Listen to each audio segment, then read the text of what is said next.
Olá a todos, bom dia. A minha equipe ela é composta por mim, Helena Bezerra, Matheus Paz e Matheus Fonseca. Vamos falar sobre o Minix 3. Agora eu vou falar um pouco sobre a história do Minix, que tudo deu início quando o sistema Unix ele estava na versão 6. Seu código-fonte ele estava sobre a licença de uma companhia americana de telecomunicação, que se chamava AT&T, e o código era disponível para todos.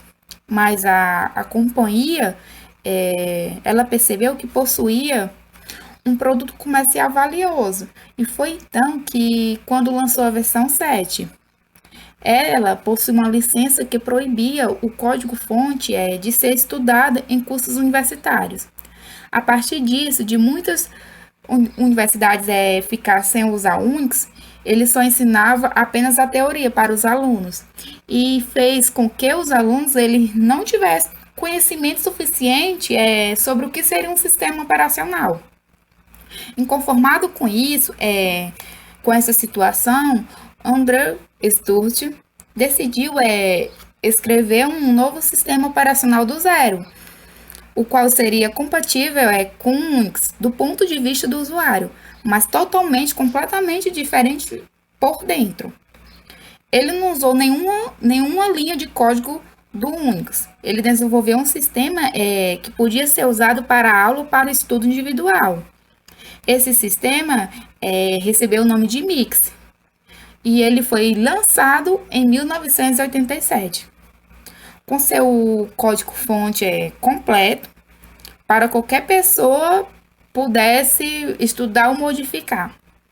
O nome do Mix, ele significa mini Unix, porque ele é pequeno, para que uma pessoa que não seja especialista na área possa entender como ele funciona.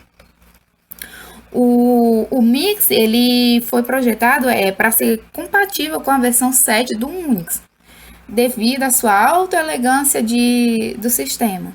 Tanto que o Mix quanto o Unix foi escrito em linguagem C, que eles possuíam cerca de 12 mil linhas de código. E depois de constantes evoluções, foi lançado o Minix 2, que foi em 1997, apenas para as versões x86 e para as versões solares. E só em 2004 que o Sturt ficou convencido de que o software estava ficando muito inchado e não confiável. E só em 2005 que ele reproduziu o Minix 3. Agora eu vou falar um pouco sobre as diferenças do Linux, do Unix e do Mix. A diferença do Mix e do Unix era que o Unix ele foi projetado para ser eficiente, enquanto o Minix ele foi projetado para ser legível. E o código do Mix tem milhares de comentários. Ele é uma versão que do Unix, porém ele é gratuito, e com código-fonte disponível. O Unix ele é um sistema operacional de multitarefa, multiusuário. E já o Linux é um sistema operacional livre, baseado no Unix. Ele é multitarefa, ele era multiusuário e multiprocessado, desenvolvido há poucos anos graças a seu idealizador, né, que é o Linus Torvalds. Bem, meu nome é Matheus Paz e agora eu vou tentar explicar como é feita a instalação do Minix 3. Bem, esse aqui é o site oficial do Minix 3, onde a gente pode baixar a imagem do software.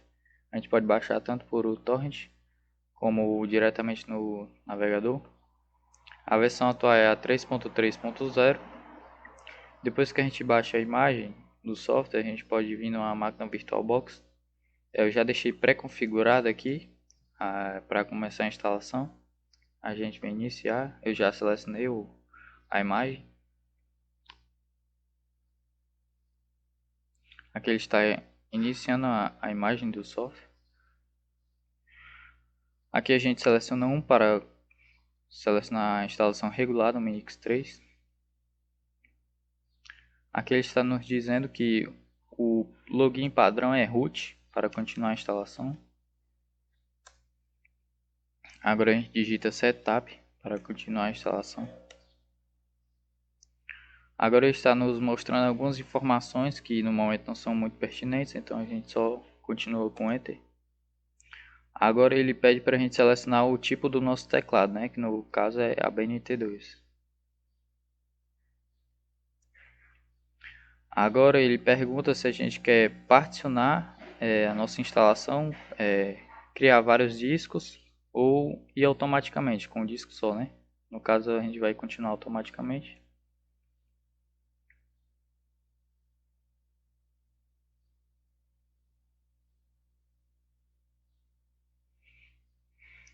Aqui ele está perguntando qual disco que a gente quer instalar o Minix. No caso ele já está dando uma sugestão aqui, que é o disco 0, que ele está livre aqui, ele tem 4 GB de espaço. Então a gente seleciona 0, aperta Enter. A região do disco que a gente quer instalar é 0 também, ele já dá uma sugestão aqui. A gente seleciona 0. Ele pergunta se a gente tem certeza que quer continuar com a instalação, porque a instalação vai, se tiver algum arquivo, né, nesse disco que a gente escolher, vai sobrescrever com a instalação. Então a gente seleciona Yes para continuar, que a gente concorda com a instalação.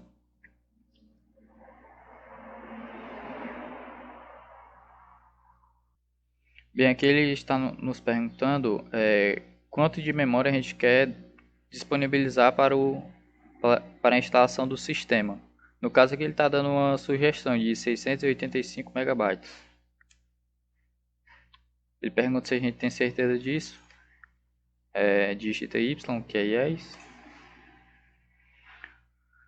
Aqui ele está perguntando o bloco. Qual o tamanho do bloco?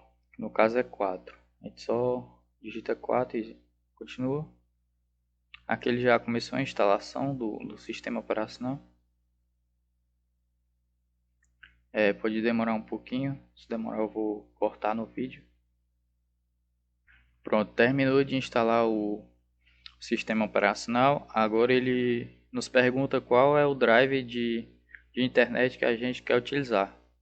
Aqui ele está nos sugerindo o Drive 9, que é para a máquina VirtualBox. A gente seleciona o Drive 9.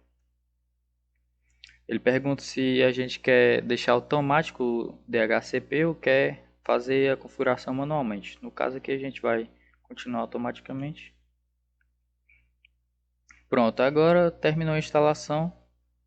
Agora a gente pode retirar a imagem do software e dar um reboot, que é para reiniciar o sistema, para a gente já poder começar a usar de fato o sistema operacional Minix.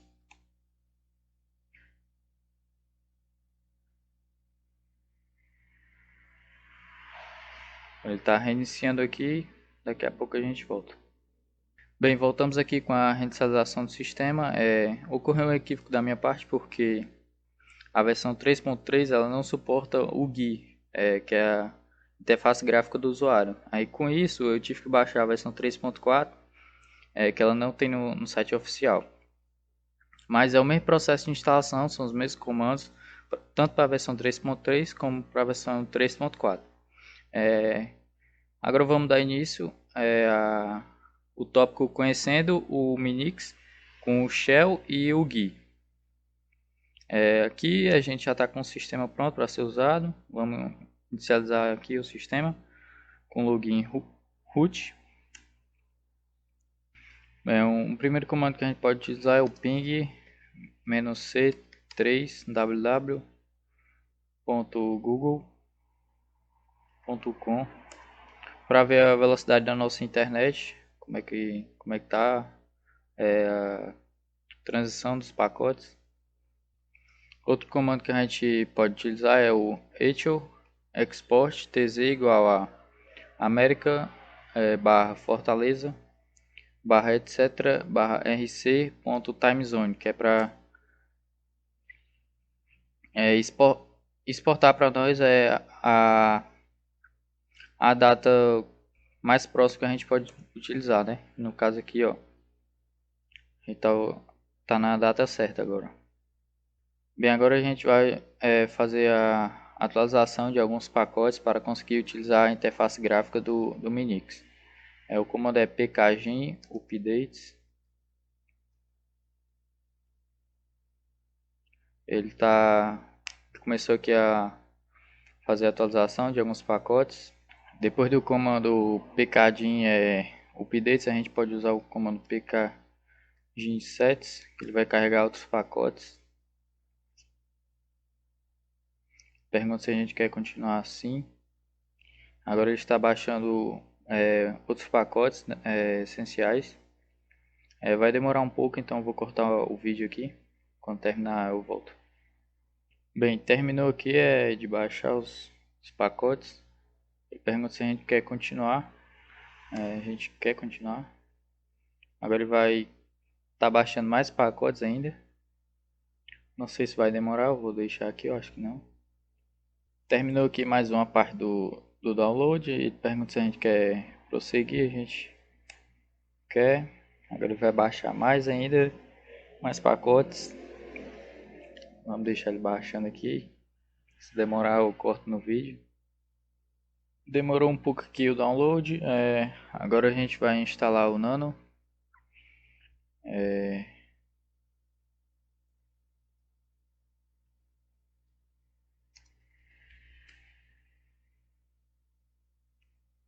Vamos continuar. Agora ele está baixando o Nano aqui. O Nano é como se fosse um prompt de comando que a gente cria o arquivo. Pronto, isso aqui é bem rápido, bem simples. A gente pode abrir o Nano aqui. Aqui a gente cria alguma coisa, cria arquivo, lê arquivo, edita.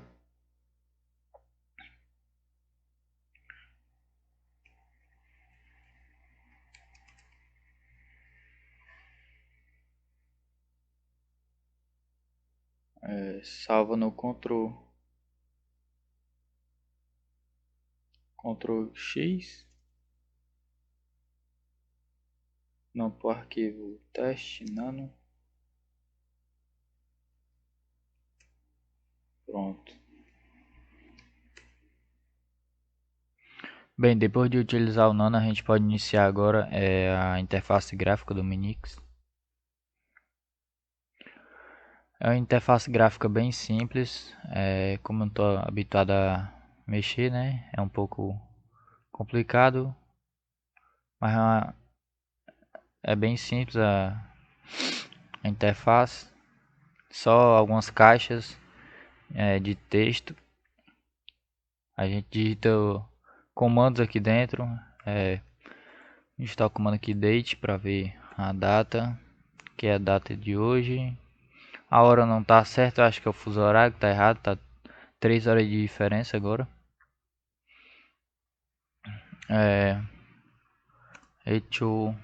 Olá, professor.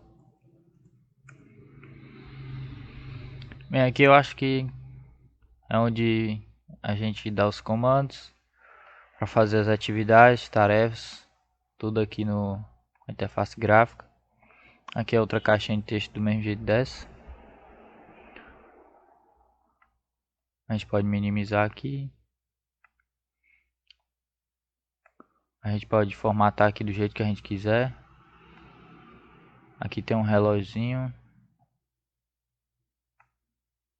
A gente formata também do jeito que a gente quer. E essa é a interface gráfica mais melhor do que o Shell, né? Mais simples, mais fácil de mexer. É isso. Essa foi o tópico conhecendo o Minix.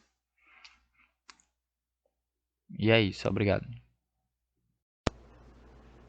Bom, eu sou o Matheus Fonseca e vou falar um pouco sobre os processos. A primeira pergunta é o que é um processo, né? Um processo é basicamente um programa que está em execução. Aí cada processo tem um espaço fixo de endereçamento alocado na memória. Aí esse processo, nesse espaço, ele pode ler e gravar. E caso seja necessário mais espaço para o armazenamento, aí deve ser realizado uma system call, solicitando esse espaço. Eu vou falar um pouco sobre as system calls, posteriormente vou mostrar algumas. E a segunda pergunta é: os processos executam de maneira simultânea? A resposta é não. Basicamente, os processos se executam até certo ponto, e a partir disso, o endereço é armazenado numa lista de processos e outro processo vai começar a ser executado. E assim, posteriormente, esse processo vai parar e vai dar lugar a outro processo, e através das chamadas system calls read, até que todos os processos sejam executados. Aí vale ressaltar que esses processos não são executados de maneira simultânea, eles são executados um por vez, só que eles são executados de maneira tão rápida que dão a impressão de ser simultaneamente. Também há a comunicação interprocessos, que é quando um processo pode gerar outro processo e esse processo gerado também pode gerar outro processo, assim gerando uma árvore de processos mostrado na figura. Normalmente uma árvore dessa que tenha mais de 3 níveis de processo é muito rara, muito difícil ocorrer. E aqui estão as system calls que eu falei anteriormente. Essas aí são referentes a processos. Tem outros que eu também vou mostrar posteriormente, referente a outras áreas. Bom, agora eu vou falar um pouco sobre as entradas e saídas do Minix. Essa imagem ela mostra seu funcionamento. Os drives de entrada e saída eles são feitos com passagem de mensagem, de forma que rodeie em modo usuário e que eles se comuniquem com o kernel. Isso vai garantir que um drive ele tenha limites quanto ao que pode fazer e aumentar a estabilidade do sistema. Bom, agora eu vou falar um pouco sobre o gerenciamento de memória. Como o próprio nome diz, né, ele gerencia a memória. Ele controla as partes da memória que estão em uso ou não. Esse módulo também é responsável por alocar as partes da memória, assim como também gerencia a troca entre a memória principal e a secundária. Também eu vou abordar o conceito de lacunas, fork e exec. Esse fork e exec são alguns system calls referentes a gerenciamento de memória.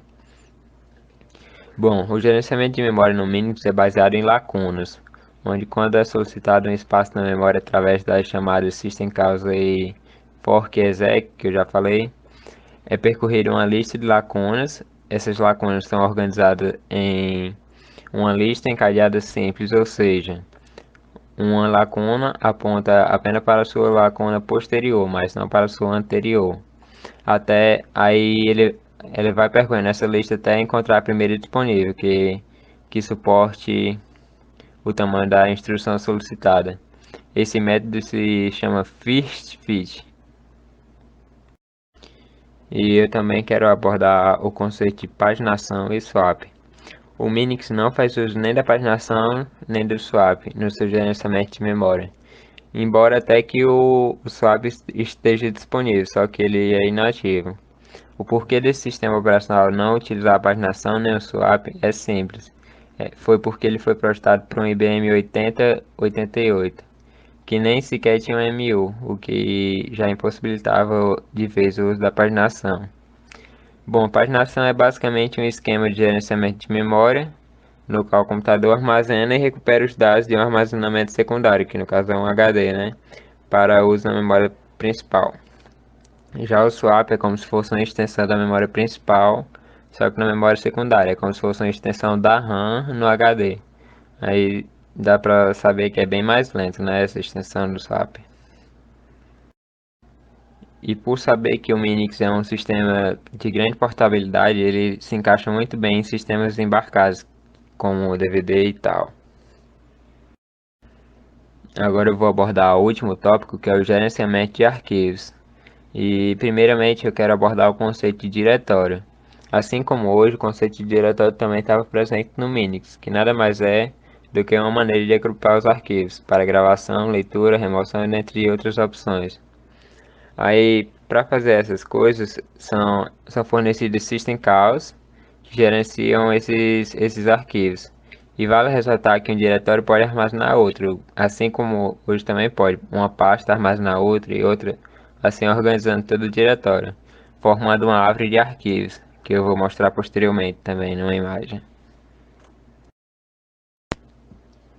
Aí uma pergunta é qual a importância, né, do gerenciamento de arquivos? É até bem óbvia a resposta, porque se dá pelo armazenamento dos dados do usuário e, assim como o gerenciamento, também ajuda na execução de processos, tendo em vista que um processo pode não ser executado por completo de uma só vez. Assim, ele precisa armazenar os seus dados para quando for retomar a sua execução, ele continuar da onde parou, né? Bom, aí agora eu vou falar um pouco sobre a segurança também. Cada diretório ou arquivo é protegido por um código binário de 9 bits, que são divididos em grupos de 3, que é o grupo do proprietário, o grupo membros do grupo do proprietário e outro grupo que é as demais pessoas. Sendo assim, cada grupo vai ficar com 3 bits, né, já que era 9. Aí cada bit desses 3 de cada grupo faz referência à leitura, gravação e execução, que são as permissões que tal grupo vai ter a tal funcionalidade. Aí esses bits são chamados de RWX. E também agora eu vou mostrar a árvore de arquivos que eu falei anteriormente. Diferente da árvore de processos que raramente passa de 3, a árvore de arquivos pode tranquilamente passar de 5, 6, 7. E essa árvore também se diferencia da de processos pelo fato que ela pode existir durante anos, tendo em vista que um usuário pode deixar o dado lá durante anos sem apagar, diferente de um processo que ele executa dentro de alguns minutos no máximo.